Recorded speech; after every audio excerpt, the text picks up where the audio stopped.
Nagoya is a major city in central Japan. On its outskirts lies Arimatsu, home to a famous traditional craft called Arimatsu Shibori tie-dyeing. These cotton-dyed fabrics have always been popular for summer clothing. Tie-dyeing is a method of resist dyeing, where parts of the fabric are tied, folded, or wrapped. This creates white patterns in the places where the dye doesn't reach. The method is used the world over. What makes Arimatsu Shibori unique is its complexity and depth. More than 100 traditional techniques are still in use here. This craft has been practiced for over 400 years. It's mainly the town's women who ensure it continues to flourish. Hitomi Takahashi is one of the town's best dyers. Based on her years of experience, Takahashi expertly ties the cloth with thread to create intricately beautiful patterns. There are no sketches or plans. She ties each knot to achieve design she mentally visualizes.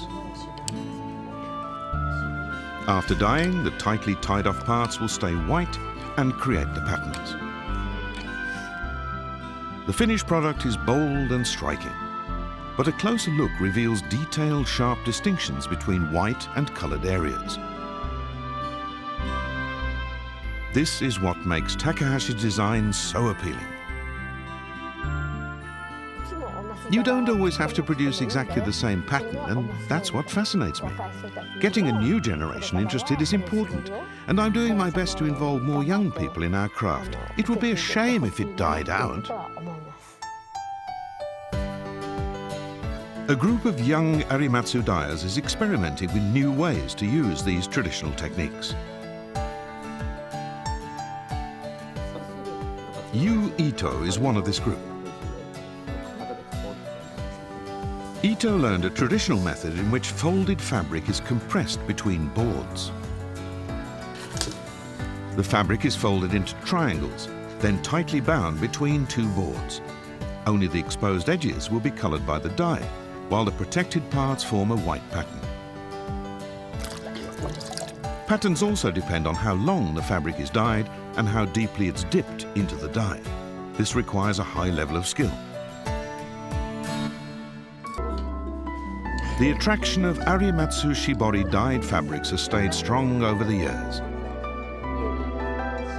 And today, a new generation of dyers is giving this old craft a fresh appeal. Today we will be making our own faux shibori cloth using Sharpies and alcohol and a resist dye technique. The materials we will be using are a white handkerchief, permanent markers, paper clips, alcohol, and a wipe for cleanup. I'm going to show you two folding techniques for shibori, starting with the triangle pattern. We're going to fold our handkerchief like an accordion, flipping it over each side to make sure that there are many sides to our handkerchief, because that's going to give us the best pattern.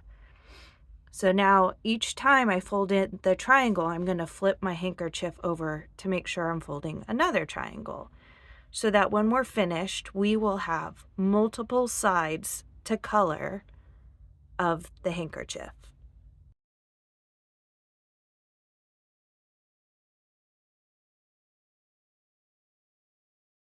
Now we're going to secure our triangle with a paper clip so that when we dip dye it in the alcohol, it doesn't pull apart, that it's nice and secure.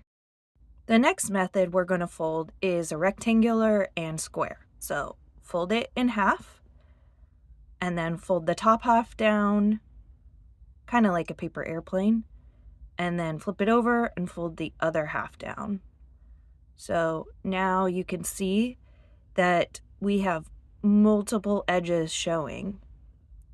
Now we're going to fold it in half once more, and if you like, you could keep it like this, so it's like a rectangular pattern and you just want to secure it, or fold it into a square. So again, accordion style, we're going to fold one half And then we're going to flip it over and fold the other half back. And now we have a great looking square with multiple edges showing, and we're going to secure it with 2 safety clips. We're going to start coloring our triangle. I'll start with this yellow, and we just want to color the very edge of the triangle. So just a thin line of yellow. And then once you've colored the top, you're going to start peeling back each edge, because whatever is dipped into the alcohol, you want that to have color on it. So we've done all that side. Now we're going to flip it over because we need to color the other side to make sure those have color on their edges as well. Now I'm going to color another side. I'm going to do a sky blue color, and again, peel back each layer of the handkerchief and color it. And then you'll want to flip it over and color the other side as well, and make sure the edges have a lot of saturation and color on them. And this final side, I'm going to color kind of a fuchsia color. And again, we're peeling back the edges, making sure that each little edge is colored in. I'm going to secure my triangle with an additional paper clip, and you can choose to if you'd like to or not.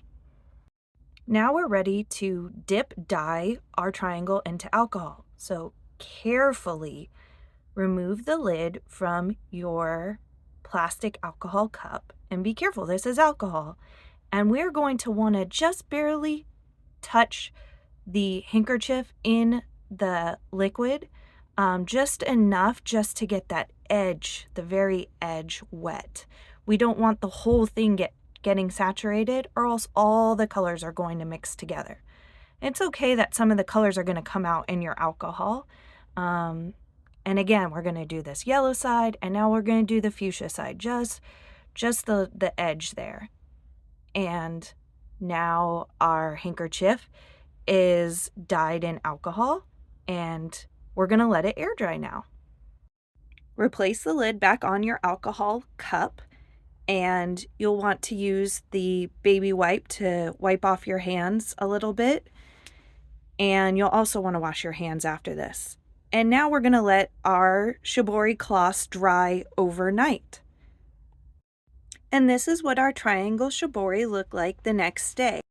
You can hang or frame your shibori cloth, but if you would like to use it as a handkerchief, you will want to wash it in cold water first and dry it again, and then you can use it as a handkerchief. I hope you like this project.